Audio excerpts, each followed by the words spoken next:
Hi guys, welcome back to my channel. My name is Bambi. Thanks for joining me, and today we are going to make something super easy for dinner in a crock pot.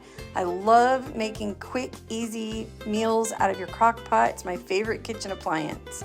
On this specific evening, my husband has a bunch of friends coming over to the house to eat, so we're going to cook up some chicken with some Mexican inspired flavors. This is one of my favorite things to make. My whole family loves to eat this. So we're gonna make a chicken burrito and cook it up in a casserole dish. So my husband got this chicken. This is the thickest boneless, skinless chicken I've ever seen in my entire life. He got this big package and we're gonna cook all of it. I definitely need a larger crock pot. This crock pot's like a medium-sized one, and I had another one that I loved so much, and we accidentally burned the cord over the stovetop. So I pulled out my second favorite crock pot to use for this meal. So I could not get that jar open. Don't you hate it when the jars get stuck and you can't get the lids off of them? Urgh. Usually I can pop it off with a knife, but I couldn't get it. So you're gonna see me make my first mistake right here. Actually, it's my only mistake, but I poured half of this jar of salsa, and I meant to put this taco seasoning straight onto the chicken first. Always put your seasoning directly onto your meat, and that was a mistake. So use about half of this package of taco seasoning and put it onto the chicken, then half of a jar of the salsa, and then 1 can of green chilies. Green chilies are my favorite thing to throw in anything that is Spanish or Mexican flavored. I love green chilies. I put them in my enchiladas, I put them in burritos, everything. So then we put the other chicken on there, the other 3 chicken breasts, the other half of the salsa dish, or of the taco seasoning, the other half of the salsa jar, and then you saw me plop down the green chilies all in one corner.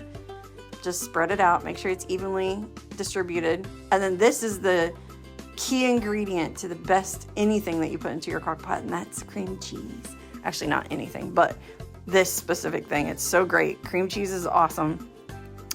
My husband got 4, and I was like, let's just do 3. And honestly, I could have gotten away with just 2. To tell you the truth, we could have gotten away with just 2. But watch me open this. Guys, spread out the foil all the way around the cream cheese, and then go to where it says open, and it pulls straight open, and it plops right out. If you ever have a hard time opening up cream cheese, which I used to, that's the little trick on how to get all of it out of the package. Super easy. But that's it. You just throw all that into a crock pot, set it on high for 4 hours. We actually did it for 4.5 hours just to double check the chicken. But we opened it at 4, mixed it. We shredded the chicken, which is quite simple. This is really us checking it more than anything. But we incorporated everything into it, and then made sure all the chicken was cooked through. We cooked it for about another 30 minutes on low, though. We did lower the temperature down, and that was it. It was done. So now we've got our flour tortillas. My husband bought these throwaway foil casserole dishes, which I always appreciate when there's a lot of cleanup. So we're gonna make 2 of these dishes tonight because there's so much chicken. But you just get your flour tortilla and you roll it up into a burrito and then stick it into the casserole dish. It's that easy. Super easy. You could throw in a little, some people like to put a little extra cheese inside of there, but because remember, there is no cheese in here yet, okay? No cheese at all. So if you want to put a little bit of cheese in with the meat, you can. You don't have to. That's a preference if you'd like to. I didn't want to use a whole lot of cheese. We didn't have a ton, so we're just going to put a little bit on top at the end. But we roll up our burritos, stick them into the casserole dish as tight as you can do it. I don't like it when they fall apart, kind of go everywhere, so we're putting them in as tight as we can. And we're going to do 2 of these dishes, 2 of these foil casserole pans of the burritos. I do want to tell you guys, you can use any kind of sauce that you want. You can use a red enchilada sauce if you like. Just cook, put it in the crock pot as you're cooking. Often I use corn tortillas because they're my favorite. My son does not like them. His preference is flour tortillas. But if I use a corn tortilla, you know how when you have a corn tortilla, they just kind of fall apart when you're trying to roll them? You can heat them up in the microwave in a wet paper towel, and that kind of makes them more malleable where they don't break. There's the first one, all done. A little bit of cheese on top, not a ton. But it's really easy to make like a layered, like a lasagna, like you just layer it. So you put a little bit of the red enchilada sauce, you put a layer of corn tortillas, you put your meat over top of that, put a little bit of cheese, you can throw in some black beans, some refried beans if you want, put more red enchilada sauce, another layer of corn tortillas, a little bit more of the red enchilada sauce. You just make sure that it's saucy on both sides of the corn tortillas.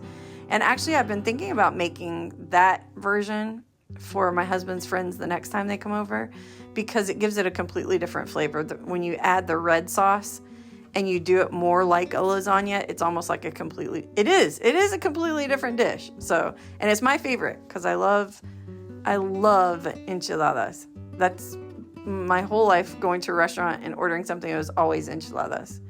Something that you might not know about me is when I was a little girl in the 80s, yes, now I've told you how my age range, but when I was a little girl in the 80s, my family lived in Mexico City. Oh, look at that. Does that look so good? We lived in Mexico City, and that's where I spent a few years of my childhood. And the culture, the food, the music, the colors, everything is just embedded in my heart. And I think it's always there.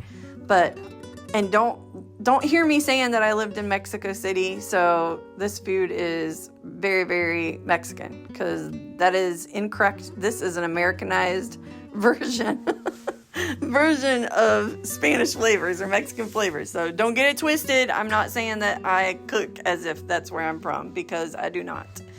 But I loved living in Mexico, and Mexican food is my favorite food. I love Mexican food. I'm pretty picky about it, but I also know when I'm eating Americanized Mexican food, so I still like the flavors. But these are so easy. You just shred a little bit of cheese on top. We even had so much that we made our own family casserole dish to put in the refrigerator for later in the week. And we used the rest of the bag. It was like almost perfect. So almost perfect. And then you just stick it in the oven at about 350 for maybe 10 minutes. I did put broil on, so these got a little crispy on top. I just wanted to make sure that cheese was a little bit brown because it makes it look better. But, and then this didn't get broiled, but look at that cheese on top. You can dollop a little cream cheese on there, some lettuce, tomato. Mwah! Great meal. You'll love it. Try it. If you do, leave me a comment down below.